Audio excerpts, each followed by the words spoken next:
Hello everyone, welcome to my channel CCEK with Pooja LibreOffice Calc series. तो आज की class में हम लिब्रे ऑफिस कैल्क प्रोग्राम की शुरुआत करने वाले हैं।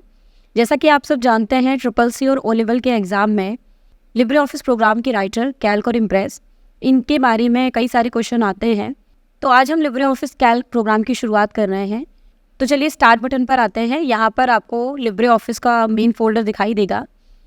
यहाँ पर आप ऑल ऐप्स में जाके लिब्रे ऑफिस प्रोग्राम को देख सकते हैं। पिछली क्लास में मैंने लिब्रे ऑफिस राइटर की क्लास में इस तरीके से प्रोग्राम को ओपन करना आपको बताया है। आप उन वीडियोस को देख सकते हैं। यहाँ पर लिब्रे ऑफिस ये फोल्डर है, इस पे जाके हम यहाँ पर देखेंगे लिब्रे ऑफिस कैल्क बेस कई सारे प्रोग्राम हैं। तो हमें लिब्रे ऑफिस कैल्क प्रोग्राम पे क्लिक करना है और क्लिक करते ही प्रोग्राम आपके सामने इस तरीके से खुलेगा। अब हमने जब राइटर पे काम किया था तो राइटर में आपको पेज जैसा दिखाई देता था। जब हमने इम्प्रेस पे काम किया तो वहाँ पे स्लाइड हमें दिखाई दी, और जब हम कैल्क पे आ गए हैं तो कैल्क पे हमें कॉलम और रोज़ और शीट्स, सेल, ये सारी चीज़ें इस तरीके से कॉलम और रोज़ इस तरह से हमें कैल्क के अंदर दिखाई देते हैं। अगर आपने एक्सेल पे काम किया हो तो एक्सेल के अंदर भी कुछ इस तरह का इंटरफेस हमको देखने को मिलता है। अब जैसे यहाँ पर एग्ज़ाम में कुछ क्वेश्चन पूछे जाते हैं कैल्क से रिलेटेड, जैसे कि लिब्रे ऑफिस कैल्क के अंदर कितने कॉलम्स होते हैं, कॉलम्स की संख्या कितनी होती है, रोज़ कितनी होती है, उसके अलावा सेल के एड्रेस को कैसे जानते हैं, फॉर्मूला बार कहाँ पर होता है, मेन्यूज़ कितने होते हैं, डिफ़ॉल्ट जो जूम साइज़ है वो कितना होता है, मैक्सिमम जूम साइज़ कितना होता है, मिनिमम कितना होता है, ये सारी चीज़ें एग्ज़ाम में पूछी जाती हैं। अब अगर हम यहाँ पे बात करें तो यहाँ पर आपको कॉलम और रो दिखाई दे रहे होंगे। थोड़ा सा मैं जूम कर ले रही हूँ। अब जैसे कॉलम और रो कई सारे लोगों को नहीं पता होगा कि कॉलम जो है वो कौन से होते हैं और रोज़ कौन से होते हैं। तो ध्यान रखिएगा, यहाँ पर कॉलम और रोज़ को पहचानने के लिए सबसे अच्छा आपको अल्फ़ाबेट दिए गए हैं ABCD। अगर आप इसी तरीके से ये नीचे आ रहे स्क्रॉल पर लेफ़्ट बटन लॉन्ग प्रेस करके अगर आप राइट साइड की तरफ खींचेंगे तो आप देखेंगे कॉलम्स जो हैं वो इस तरीके से बढ़ना स्टार्ट हो जाएंगे। या फिर अगर आप यहाँ पर इस तरीके से स्क्रॉल के बिल्कुल किनारे पर एक जो ये छोटा सा पॉइंट आएगा, आप इससे इस तरीके से स्क्रॉल करके आप यहाँ पे कॉलम को जान सकते हैं। बट यहाँ पर इतने सारे कॉलम हैं कि अगर आप इस तरीके से स्क्रॉल करेंगे तो आप स्क्रॉल ही करते रहेंगे और आपको ये नहीं मालूम चलेगा कि इसमें कितने सारे कॉलम होते हैं। तो मैं आपको शॉर्टकट तरीका बता रही हूँ। अगर आपको जानना है कि कैल्क में आखिरी कॉलम जो है वो कौन सा होता है, तो आपको कीबोर्ड पे आने वाली कंट्रोल बटन को होल्ड करना है, कंट्रोल बटन को दबा के रखना है, और आपको कीबोर्ड पर ये 4 बटन दिखाई देते हैं एरो वाले, up arrow, down arrow, left arrow and right arrow. तो आपको ये करना है कंट्रोल बटन के साथ में। अगर आप राइट साइड जा रहे हैं, अब देखिए कॉलम जो है वो राइट साइड पे बढ़ रहे हैं, तो जब मैं कंट्रोल के साथ राइट एरो प्रेस करूँगी तो मैं सबसे आखिरी वाले कॉलम पर आकर रुक जाऊँगी, जो कि अल्फ़ाबेट में है XFD। अगर अल्फ़ाबेट में पूछा जाता है तो XFD जो है वो इसका कॉलम का नंबर है। अगर हम यहाँ पर बैक आना चाहते हैं तो फिर से हमको वही काम करना है, कंट्रोल के साथ लेफ़्ट एरो प्रेस करना है, क्योंकि हम लेफ़्ट में आ रहे हैं। तो लेफ़्ट एरो प्रेस करने पे हम पहले वाले कॉलम पर आकर रुक जाएंगे। पहला कॉलम A से स्टार्ट होता है और लास्ट कॉलम XFD। ये अपडेटेड वर्जन वाला लिब्रे ऑफिस है, इसलिए इसमें XFD है। अगर आप अपडेटेड वर्जन वाला नहीं चला रहे हैं तो उसमें AMG जो होता है वो कॉलम का नंबर होता है। इसी तरीके से हम बैक आ सकते हैं। अब अगर रोज़ पे जाना हो तो रोज़ कौन सी होते हैं, देखिए यहाँ पे 1 2 3 4 5 इस तरह से रोज़ हैं। अगर आप माउस का स्क्रॉल करना स्टार्ट करेंगे तो आप इस तरीके से रोज़ पे डाउन में आते जाएंगे। स्क्रॉल अप करेंगे तो आप ऊपर यहाँ पे रो में बढ़ते जाएंगे। आप ऐसे रो को भी जानना है कि कितने रोज़ होते हैं कॉलम के अंदर, तो कंट्रोल के साथ डाउन एरो प्रेस करोगे आप और सबसे लास्ट वाले रो पर आकर रुकोगे, जो कि नंबर में है 10,48,576। ये रोज़ का लास्ट जो है रो नंबर है। अगर हम फिर से पहले वाली रो पे आना चाहते हैं तो कंट्रोल के साथ अप एरो प्रेस करेंगे और हम 1 वाली रो पे आके रुक जाएंगे। तो इस तरीके से हम कंट्रोल राइट एरो करके हम कॉलम्स लास्ट पे जा सकते हैं, लेफ्ट एरो करके पहले कॉलम पे आते हैं, डाउन करके आखिरी रो पे जाते हैं और अप करके पहली रो पे आते हैं। अब यहाँ पे बात करते हैं कि कॉलम पे तो पहुँच गए। अब हमें ये जानना है कि एग्ज़ाम में मान लीजिए कॉलम XFD या AMJ नहीं आया बल्कि नंबर में आ गया कि इतने नंबर का कॉलम होता है या फिर कितने कॉलम्स होते हैं, तो नंबर में कैसे जानोगे आप? आपको फॉर्मूला लगाना पड़ेगा। इसके लिए फॉर्मूला लगाने के लिए क्या करेंगे आप, सेल के अंदर, सेल मतलब ये जो बॉक्सेस हैं, छोटे छोटे बॉक्सेस, इनको हम सेल कहते हैं। तो सेल पे आपको लगाना है इक्वल, उसके बाद आपको लिखना है कॉलम COLUMN। उसके बाद आपको शिफ्ट बटन को होल्ड करके जो 9 और 0 आता है उस पर आपने ब्रैकेट देखा होगा, तो 9 से आपको ब्रैकेट ऊपर लगाना है, 0 से आपको क्लोज करना है। उसके बाद आपको बस एंटर करना है और कॉलम की संख्या आपके सामने होगी 16,384। मैंने आपसे कहा ये अपडेटेड वर्जन है, इसलिए इसमें XFD है, बट जो डिफ़ॉल्ट लिब्रे ऑफिस ज़्यादातर प्रोग्राम होते हैं, जो डिफ़ॉल्ट लिब्रे ऑफिस के वर्जन होते हैं, उनमें 1024 कॉलम की संख्या होती है। तो आप इस तरह से कोई भी कॉलम को जान सकते हैं कि हम अभी किस कॉलम पर हैं। मान लीजिए ये कॉलम, ये जो मेरा कर्सर रखा है, मुझे जानना है ये कौन से नंबर का कॉलम है, जो C है ये कौन से नंबर का कॉलम है। तो हम इक्वल करके COLUMN फॉर्मूला लगाएंगे, शिफ्ट के साथ ओपन ब्रैकेट, शिफ्ट के साथ क्लोज ब्रैकेट, देन एंटर। तो ये C जो है ये तीसरे नंबर का कॉलम है। A कॉलम 1 है, B कॉलम C है, A कॉलम 1 है, B कॉलम 2 है और C कॉलम 3 है।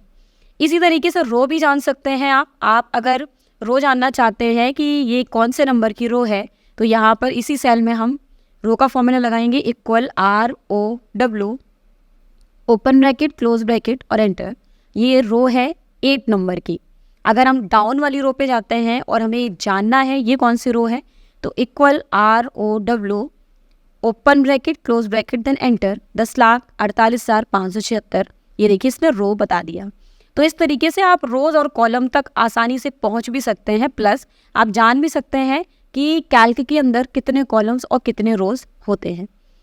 उसके बाद अगर आपने ये कॉलम को एक बार में सेलेक्ट करना है, तो यहाँ पे देखिए ये जो ABC, यहाँ पर अगर आप ये ऊपर वाले पोर्शन में कर्सर रखकर अगर आप यहाँ पे एरो को ले जाकर आप एक बार क्लिक कर देंगे, तो एंटायर कॉलम, पूरा कॉलम जो है वो 1 से लेके 10,48,576 तक टोटल ये सेलेक्ट हो जाएगा एक ही बार में।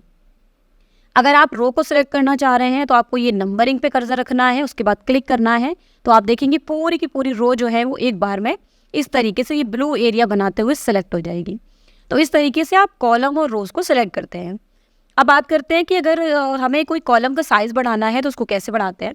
देखिए यहाँ पर आपको दिख रहा होगा ये लाइन्स दिख रही है, कॉलम की लाइनिंग अलग है, रोज़ की लाइनिंग अलग है।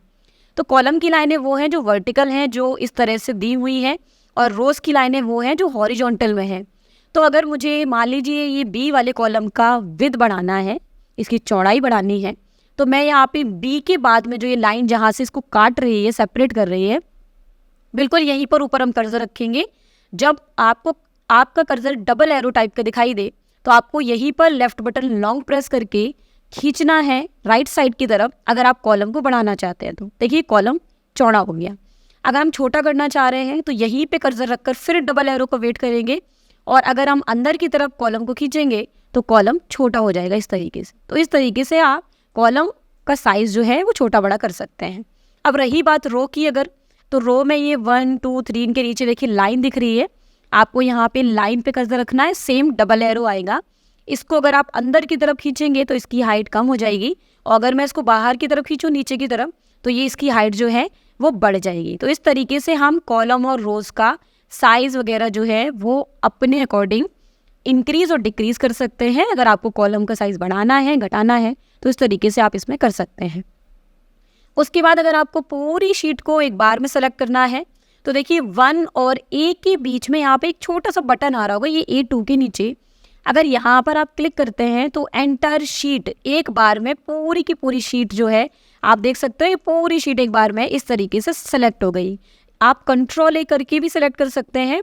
कंट्रोल A जो राइटर में हमने शॉर्टकट समझा था, ऑल डॉक्यूमेंट को सिलेक्ट करने के लिए आप कंट्रोल A भी कर सकते हैं, या फिर मैंने आपको कहा रोज़ और कॉलम के बीच में आ रही ये जो बटन है, इसको क्लिक करके आप पूरी शीट को एक बार में सेलेक्ट कर सकते हैं।